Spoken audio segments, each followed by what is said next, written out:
Hello, everyone. Good morning. Hi, Jake. Hi. Sorry, there was a few technical hitches earlier, but I think we're resolved now. So hopefully we'll be good to go here. Right, I'm just going to read a little bit out about this session, just to set the context before I introduce all the panelists. Direct-to-consumer platforms, which typically focus on a specific sport or sporting event, are becoming more and more established in the crowded sports broadcast market. Through a monthly subscription, fans of golf, Formula One, tennis, squash, football can gain access to live sports, archive material, highlights, and tailor-made documentaries via a mobile device or a connected TV app.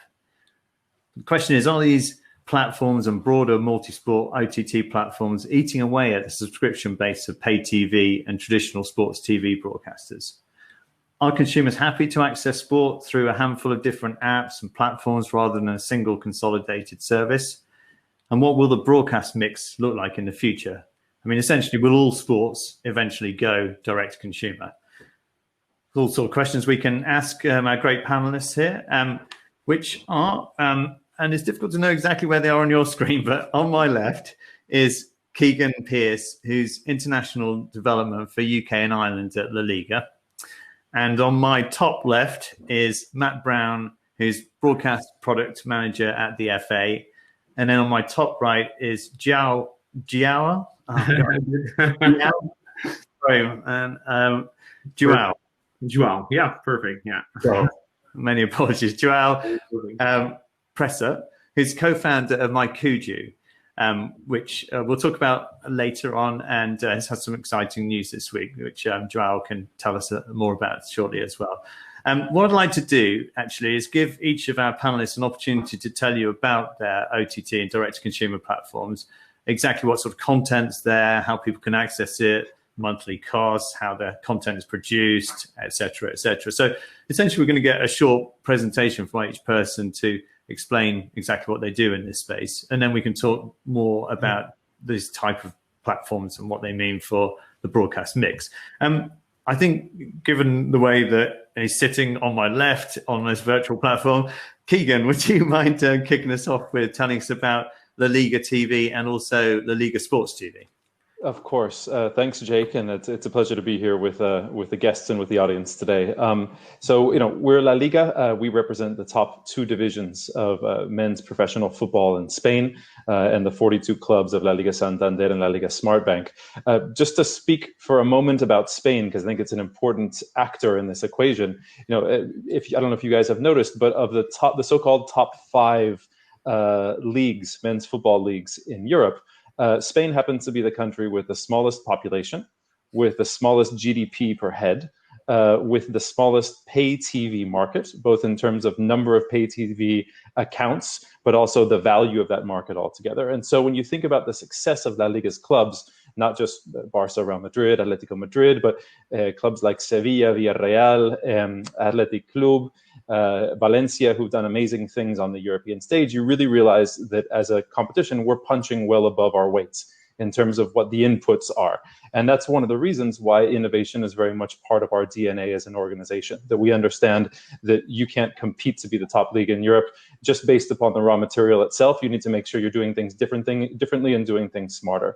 So when it comes to broadcast strategy, under the D2C umbrellas, we have sort of two initiatives that are relevant to audiences in the UK and Ireland that I want to highlight. One is La Liga TV, which is our own 24/7 channel in English, which is available through our broadcast partners, Premier Sports. This is produced out of the studios of Media Pro, and who are our strategic content and production and commercial partners. And we offer, in a standalone format to viewers in the UK and Ireland, a channel that allows you to see all of La Liga all in one place. So 24/7 coverage of the league, live studio shows every single day, documentaries, interviews. This is not technically a D2C offering because Premier Sports are our partners in bringing this to life, but we call it our B2C offering in the sense that fans who want La Liga for just $5.99 a month can subscribe to this channel that gets them all the content that they want. In the OTT space, now we have La Liga Sports TV. And La Liga Sports TV is an initiative that grows out of our commitment to sports in Spain and to Spanish federations to be able to give a platform that allows those sports in an environment where there is less and less exposure for them on linear television or traditional linear television to be able to showcase their live content and other live content as well. And so La Liga Sports TV was officially launched in 2019, but it's a project that we've been working on for the past 4 years. And it's a free app available in all territories worldwide that shows a series of live content and non-live content from a series of competitions, including Spanish basketball, Spanish futsal, handball, but also the World Superbike Championship, the Russian Premier League. And it allows users to be able to enjoy these through an OTT or an app service that's available on all major mobile platforms, via smart TV, via streaming online, etc. So you can see this as our project that we believe is important for every rights holder to be better understanding the streaming and OTT space. And this is the offering that we've put together for the market. And that's free to access, did you say? That's absolutely free, exactly. You can register in any territory around the world. You go to laligasportstv.com or you look for the app in your app store, and you can find it from there. And with La Liga TV, who produces that content? Because you're based at Media Pro, aren't you? Are they your kind of exclusive producers of the matches and also all the other content that you put out through La Liga TV? That's right. Media Pro are production partners among other facets of our collaboration, and so it's really it's a channel that takes advantage of the synergies and the investment that exists between both parties, in the sense that they're producing the global feed and the domestic feed of all of our live matches. They're producing a 24/7 channel that is available in Spain that is for the hospitality industry, so bars, pubs, hotels, restaurants, and La Liga TV takes advantage of those same resources, but with English language commentators, with English language talent, to do a 24/7 channel in HD that is covering La Liga, including every single live match. I think particularly when it's difficult for consumers these days to find their favorite competition when it's scattered across many different platforms, we feel like the value of being able to find all of La Liga on a single channel is something that's quite unique, particularly within the UK market. And the number of subscribers you need for that is slightly different, isn't it? Because as you say, you kind of partner with broadcasters rather than going direct to consumer as such. So you can kind of monetize that through your current model, can you? That's sort of B2C, is that what you called it? Exactly. I mean, that's where we differentiate between D2C and B2C, in the sense that this is a channel that is available standalone. If you're in the UK, you can get it either on the Sky Television platform or via streaming on the Premier Player app. But it also comes as part of the Premier Sports pack, which includes Premier Sports 2 linear channels and the Box Nation channel as well. And so you can subscribe for that bundle, and you have all of them available either on Sky, on Virgin TV, or via their streaming product, which is the Premier Player. And when did you launch La Liga TV? La Liga TV was launched as a, shall we say, a 24/7 content stream about 2 seasons ago, but it first became integrated into UK platforms on a streaming basis in October of last year, and on a linear basis. So it appeared on number 437 in the EPG on Sky, or 435 rather, in January of this year. So it's just under a year old at this point. Right, brilliant. And you would consider it a success so far? It's been successful thus far, not only in terms of the number of subscribers who've been signing up, but just also in terms of the feedback we've gotten from users of it representing something different within the UK broadcasting landscape. The way that technology is integrated, the way that 3D graphics are used on the broadcasts, the kinds of studio shows. We like to think that it's a football fan's football channel, in the sense that if you really love the game, talking about the game, analyzing it, it's a great place to go to be able to get all the in-depth coverage of one of the world's best leagues. We certainly believe the world's best league. The graphics innovations that you kind of revealed a few months ago, with all the real-time kind of gaming style graphics over the top, with all the speed and sort of direction of the ball and all that kind of stuff. Do you think you're one of the first broadcasters, but one of the first federations to bring those kind of details to the public? We like to think that we need to be constantly on the cutting edge. I think that's part of the innovation that we see at the heart of La Liga, and we want fans to see that innovation anytime they tune into a La Liga match. And so some of the the visualizations that you've mentioned, whether it's showing attacking patterns of teams overlaid onto the pitch, whether it's heat maps, whether it's showing the way that a particular team plays its corners or its corner kicks, or that a particular player shoots penalties. That together with the technology that we have developed along with MediaPro, including the Media Coach analytics platform, we feel like there's a real marriage there between that technology existing for clubs and for people who work at the league level, but also that can be brought to viewers so that they better understand and can better analyze the live broadcast experience. Great. Thanks, Keegan. Come back to you more for the general questions shortly. Matt, are you okay going next, telling us about the FA's OTT platform, which is around women's football, isn't it? Yes, that's right. The FA Players, the FA streaming platform, was launched in September last year, following a really successful Women's World Cup, successful both for the competition and for the England women's team as well. Its key objective is in growing the women's game, and in particular the competitions that we focus on. So that's the Barclays Women's Super League, the FA Women's Championship, the Vitality Women's FA Cup, the Continental Tires League Cup, and indeed the England women's team. Yeah, sorry, I was going to say, is it live and archive? What sort of content mix have you got on there? Yeah, so we have a mixture. We have live matches for each round of the Women's Super League and the Women's Championship. We have highlights and full match replays for all the games. And also we have a mixture of features and archive content. Right. And is that content that you're continually producing, or is it stuff that you had already? I'm thinking the docs and the kind of feature-based stuff. Yeah, from the features, we partner with Whisper TV, who provide the live coverage of the WSL games, and also provide us with regular features and content for halftime shows and things like that. Right, great. And do people pay to access this content, or is it free? So it's a free offer, free subscription model. As I say, the key driver is promoting the women's game, and offering it as a free service extends the reach as far as we can.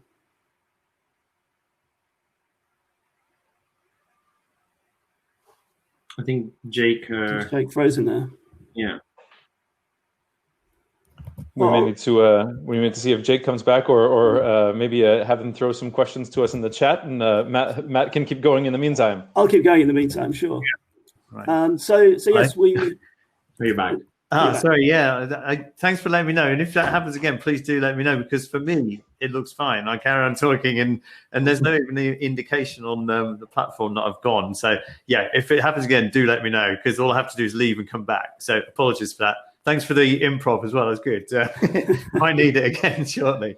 Sorry, Matt. Yeah, the return on investment is what I was asking about, and whether it's down around. Yes, the key thing is around engagement. Obviously, at the moment, we're behind closed doors, so that offers an opportunity for us to grow our audience at the FA Player.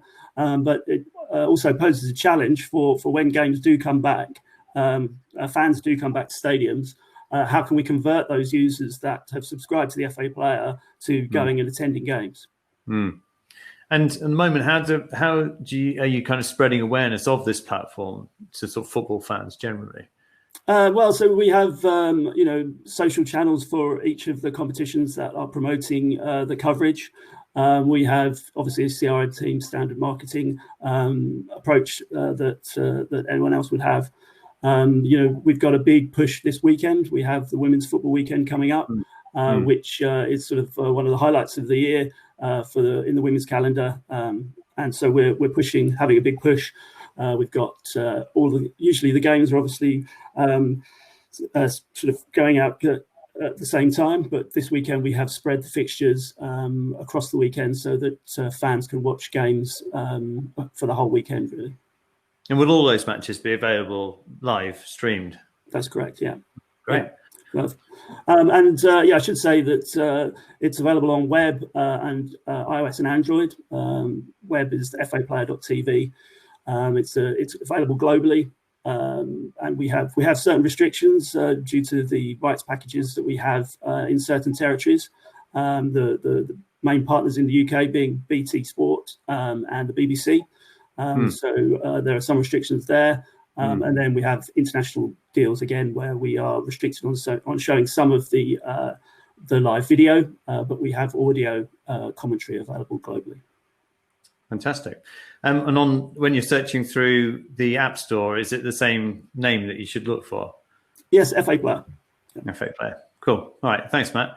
Right, João, can you tell us about MyCujoo? It's a very interesting sounding sort of proposition in the first place. It's kind of the long tail of football, isn't it? And so when you set it up and what your aims were when you set it up as well. Yeah, thank you, and good morning, Jake, and thank you so much to everyone for being here today.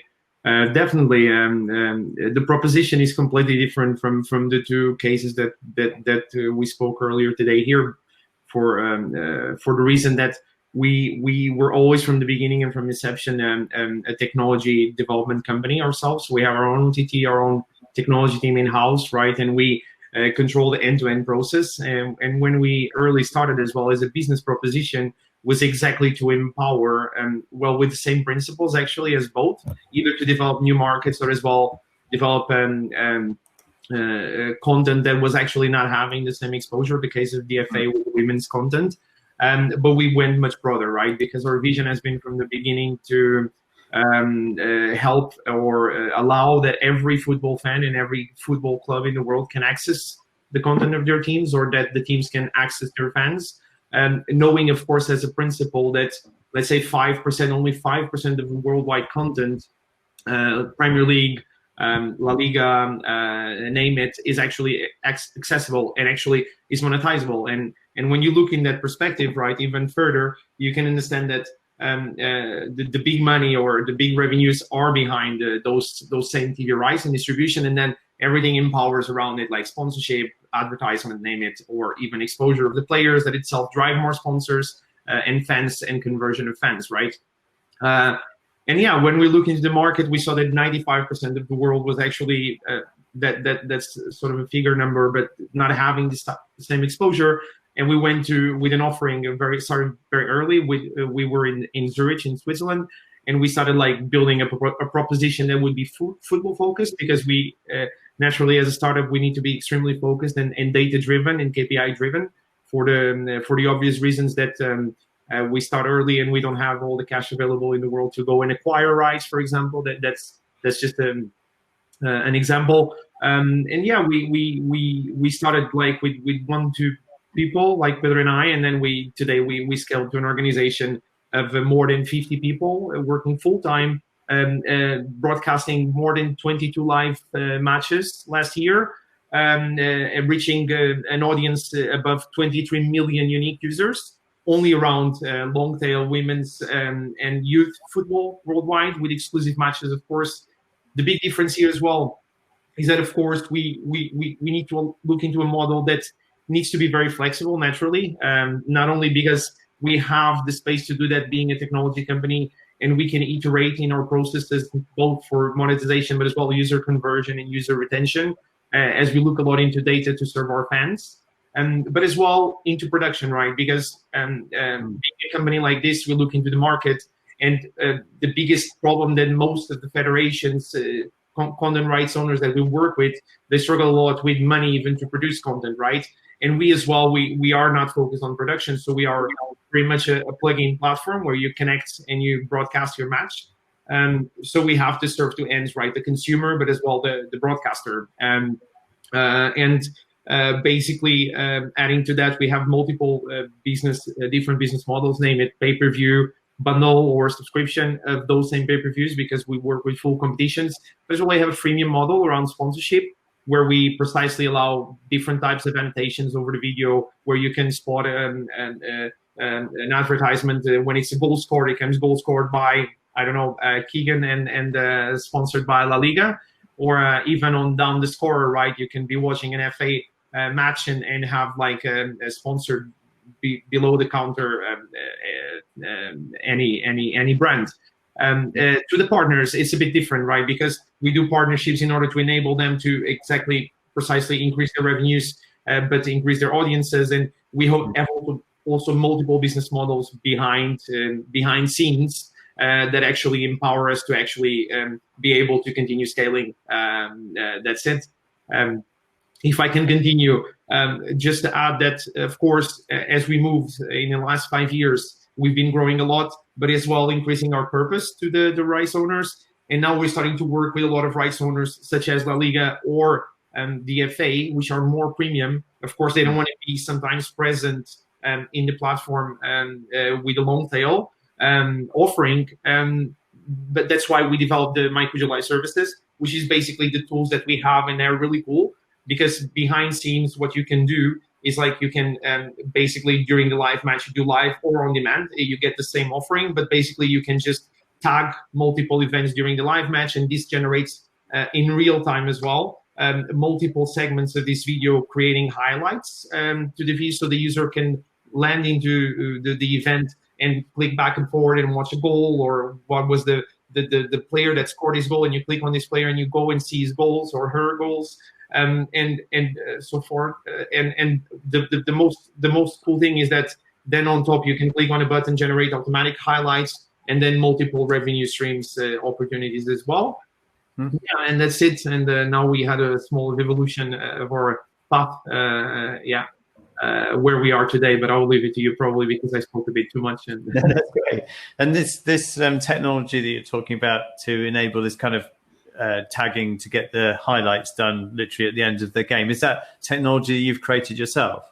Correct. It's actually to add there, it's not in the end of the game, it's during the live match basically. Right. So basically during the live, you have a studio, can be operated by any place, or if you're broadcasting from your mobile phone, because it's our production app, you can tag, so one person can be doing that, and the consumer is getting these highlights, basically, and you get a list during a live match, and you can click back and forward. You can also upload in the end of the match and use exactly the same features, and pretty much it's everything developed in-house. Yeah, it's all our technology end-to-end, including streamer, server, because that's the only way that we could be able to scale, because we broadcast from Vanuatu to Brazil, US, Europe, Africa, name it. So we have clusters all over the world with our own services, and we are very much a standard development company divided in domains. So we have primary domains, secondary domains, hybrid domains. When we call primaries that face the end consumer, when we call secondaries mainly services that we build to service this end to consumer, and we're pretty established on that capacity. Nice. And obviously some big news for you this week is that 11 has acquired you. So what does that mean for MyCujoo, and what does it mean for 11 as well? So it's really in light of a few of the discussions that it has been happening around the industry, right? We found it very interesting because we always had the ambition of going to premium, right? But we had to start somewhere. We didn't want to start in premium and go to long tail.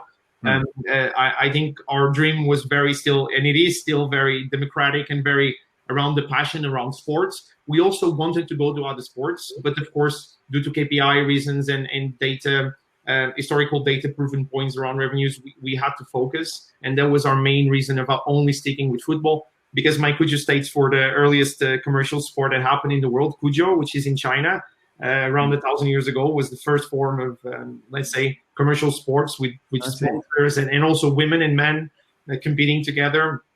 So we always found it very interesting, and we always wanted to go. So 11 brings all that. It's pretty much an acceleration of that ambition. We share exactly the same vision, and what we feel is that, like, together with the localized premium offering that 11 has in key markets such as Portugal, Belgium, Poland, name them, which is very good offering and premium offering. Basically, we're adding the technology capacity as well to that engine, and adding the global presence, right? Because we come from a long-tail perspective, and we have global rights over the properties that we broadcast, right? In partnership with our partners, and pretty much bringing into worlds together will actually enable us to not only drive more conversion of users to premium subscriptions, as an example, as an objective, but as well on the other way around, to drive more organic streamers to our platform in order to develop other revenue streams that we're focusing on, pretty much around sponsorship, advertisement, and other forms such as data distribution to around the match, not around the users. We're very protective about that. That's it. Yeah. Yeah. So in short, my understanding is that there'll be a kind of new 11 sports type branded app going global based on the sort of content that you're providing through sort of the MyCujoo backend. Correct. So what we bring is the capacity of low-end production, or like low-cost production, not low-end, because like we try to empower a very good experience. Even though you broadcast with a 3G connection from a phone, at least we try to empower that experience with overlays, graphics, and many other things that you can do yourself as a user, even if you're 3 years old. But more than that, yeah, of course, we will start looking into going with the proposition to other sports in the next months, as it was always our ambition. We've been discussing this for a long time. And to, rebrand a bit the name, of course, as an 11 offering, and increase that presence globally to basically be from the fans for the fans, as that's our biggest aim and goal, basically.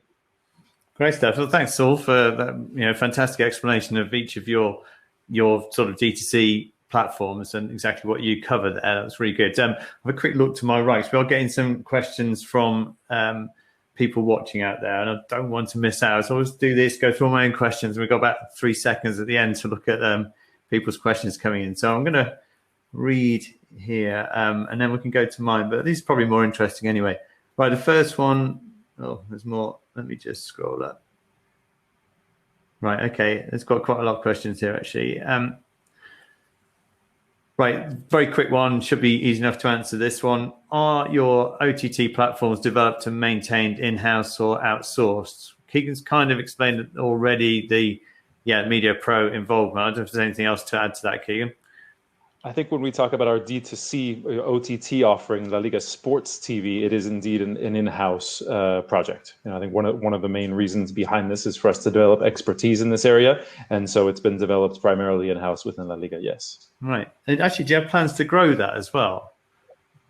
We're constantly looking for new rights that we can acquire. I mean, at this point, we reached 1 million registered users in July of this year, and then sort of unique monthly users is just above 250,000.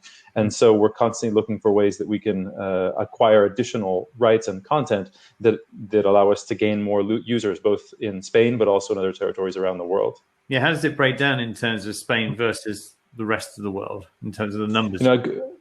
The lion's share of our users are based in Spain, because that's also where you can see the majority of the content.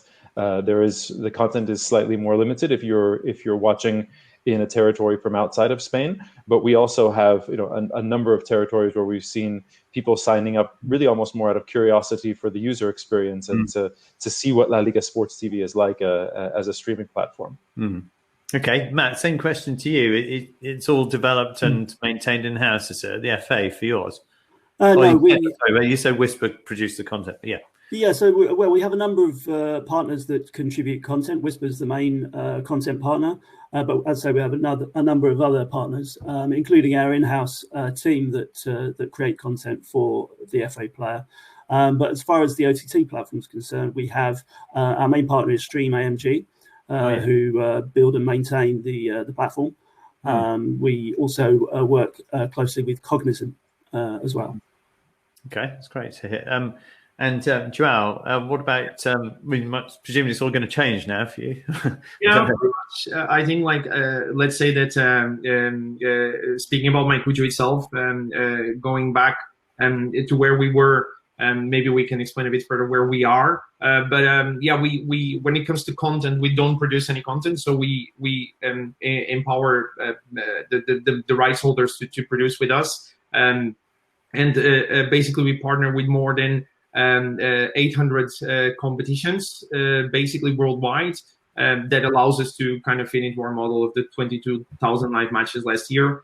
As was said here today, during COVID time, our audience has increased as well, but actively we have a lot of users consuming this content. We're speaking about around 23 million.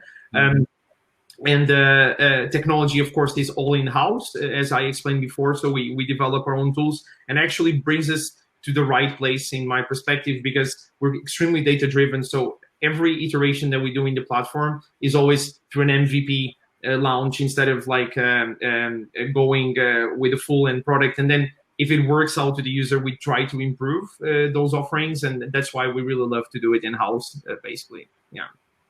Good stuff.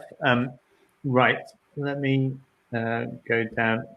We'll do one of mine, and then we'll go back to quite a long list of people's questions. I mean, really, these the crux of it, really, what I want to ask you is, looking forward, projecting to the future. You know, instead of having just pay TV services and some free-to-air broadcasters like we had in the past, this kind of change is coming about quite fast, with lots of these sports going D2C and lots of these kind of over-the-top platforms coming out. Do you think the future direct-to-consumer, or do you think there will genuinely be a continued mix of, you know, pay TV, free-to-air, these kind of different platforms for direct-to-consumer? And, you know, it will kind of, to some degree, it's all about choice to the consumer, and there will be all this sort of plethora of choice out there? Or do you think ultimately everything will go D2C and that's the way forward? Keegan, what's your thoughts on that? You know, I think this is not a change that we're going to see happen from one day to the next. We do believe that it's a strategic imperative for any rights holder to develop an expertise in the OTT space, because when you're partnering with a traditional broadcast partner in a rights payment model, increasingly your product is going to be seen via OTT platforms, and you need to understand what are the advantages of being able to deliver the product in that way, what you can learn about user behavior, what you can understand about the profile of your consumer, what kind of content you're producing that is of interest to the consumer. And then at the same time, and this is why, you know, we launched La Liga Sports TV, in addition to our solidarity with Spanish sports federations, and to offer them a platform, you know, you need to have your own knowledge of how an OTT ecosystem works. I don't think no rights holder is well positioned for the new era of content delivery if they suddenly need to pull off a shelf somebody else's OTT product the day that they decide to launch the service. And so that's why for us to develop this expertise over the course of these past 3-4 years has been so important, to better understand what we can offer, how we can better communicate with users, how we can adjust our offering to the behavior and preferences of users. So yes, there is going to be a shift coming. It's not a shift that's going to happen overnight. And certainly from our perspective, we've been investing in this area through a free product. So we're not monetizing La Liga Sports TV right now, but the real value in this project are the learnings that we take every single day from running this platform, both in Spain and worldwide. Stuff. Matt, what about you? Yes, well, I mean, I agree with Keegan that you know, gaining that expertise in this space is important for rights holders.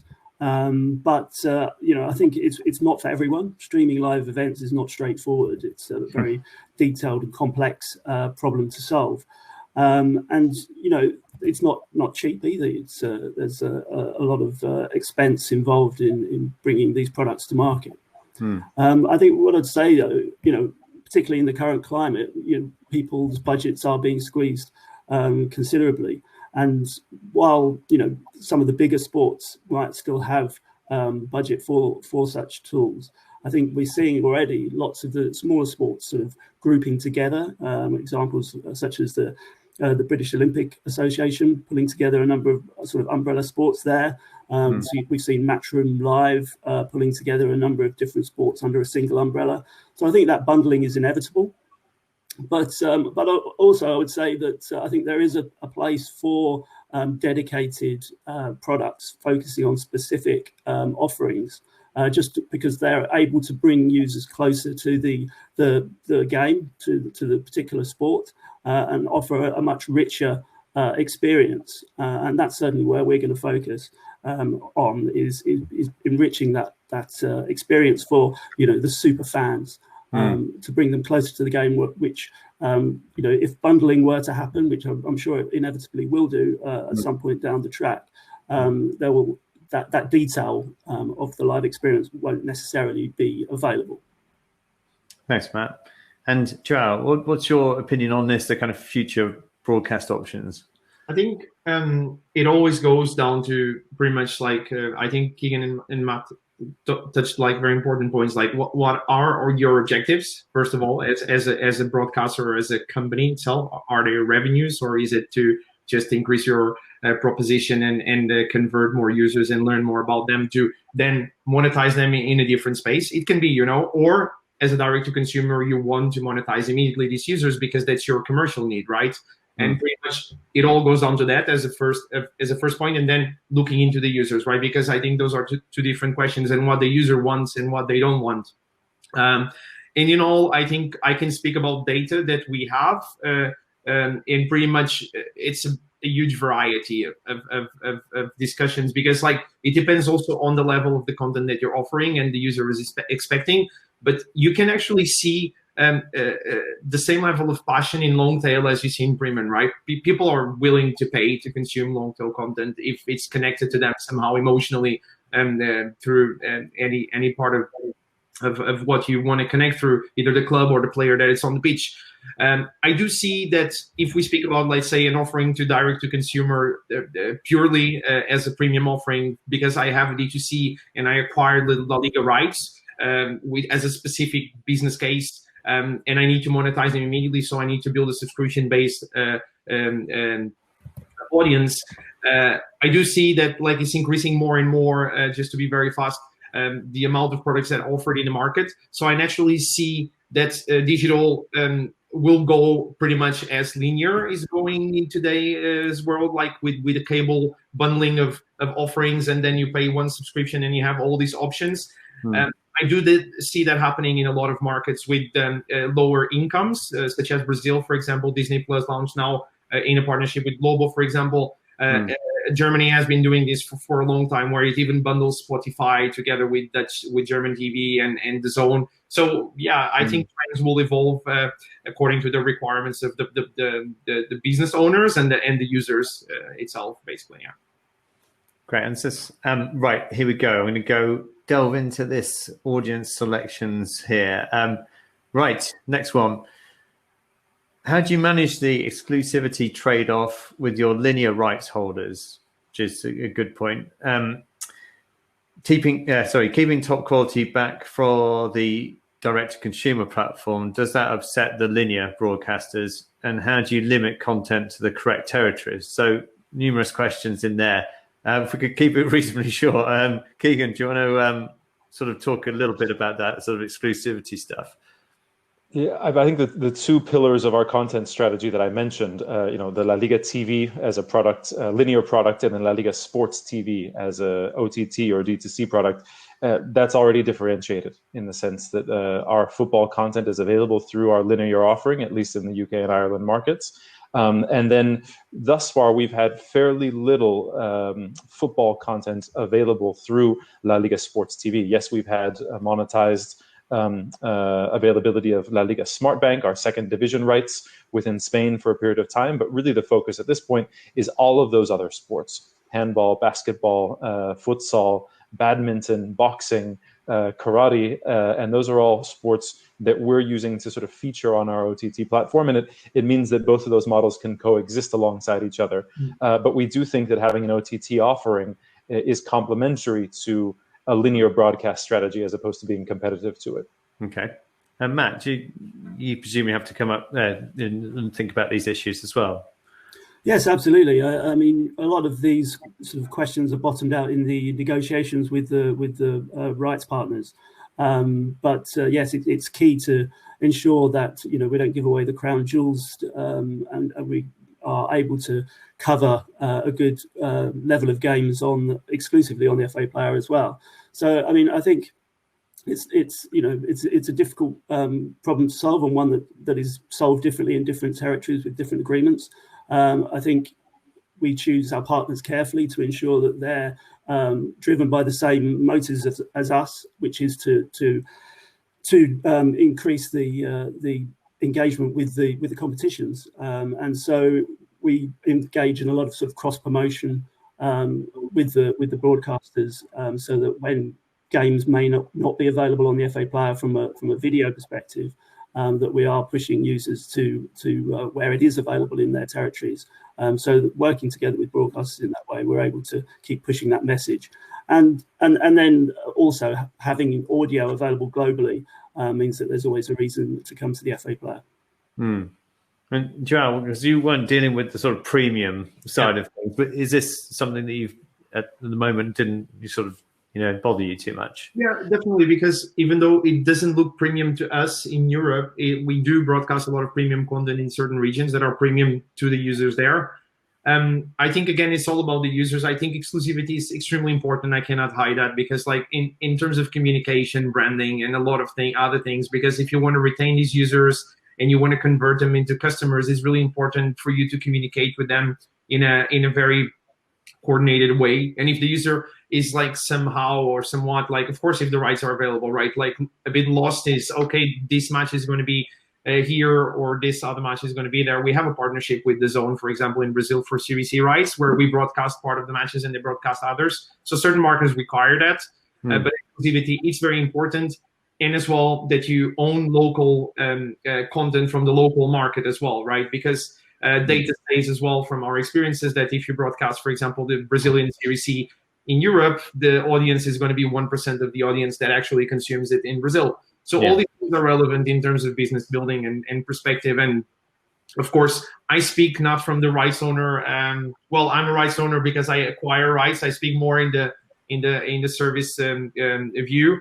But as a rights owner, of course, I think you always probably need to look into what brings you more money in the end, right? Because in the end, you're looking for as well keep your revenues up in order to be able to sustain these competitions as well. So it's a matter of balancing both and understanding what's the best for them. Good stuff. Conscious of time, I know we've technically overrun already, but I did do a big intro at the start. So I'm just going to there's a couple of questions for specific people here. So, right, very quickly, one word answer, I guess. And this one's for Keegan. What software do you use to create the AR content? The AR content. To be honest, I'm not sure what software we're using currently, but I'd be happy to get back to the user with some more information on that. Cool, thanks. Right, we kind of answered one of the questions up there before. Matt, this one's for you. Do you see a point at which the men's game will be included within the FA Player offering, or are the rights issues too complex to allow it? It's a good question. No plans at present. The rights are very complex, and same in the women's game. But yes, no plans at present. Okay, cool. Right. Okay, blah, blah. Right, I'm being told off for not finishing. So that's a brilliant discussion. Thanks, guys. Really enjoyed that. And thanks for giving us such great insight into each of your platforms and your opinions as well on the future of sports broadcasts. Enjoy the rest of your day, and thanks again for taking part in this. Thank you so much, guys. Thank you. Thanks, Jake. Bye. Thanks, everybody. Bye-bye.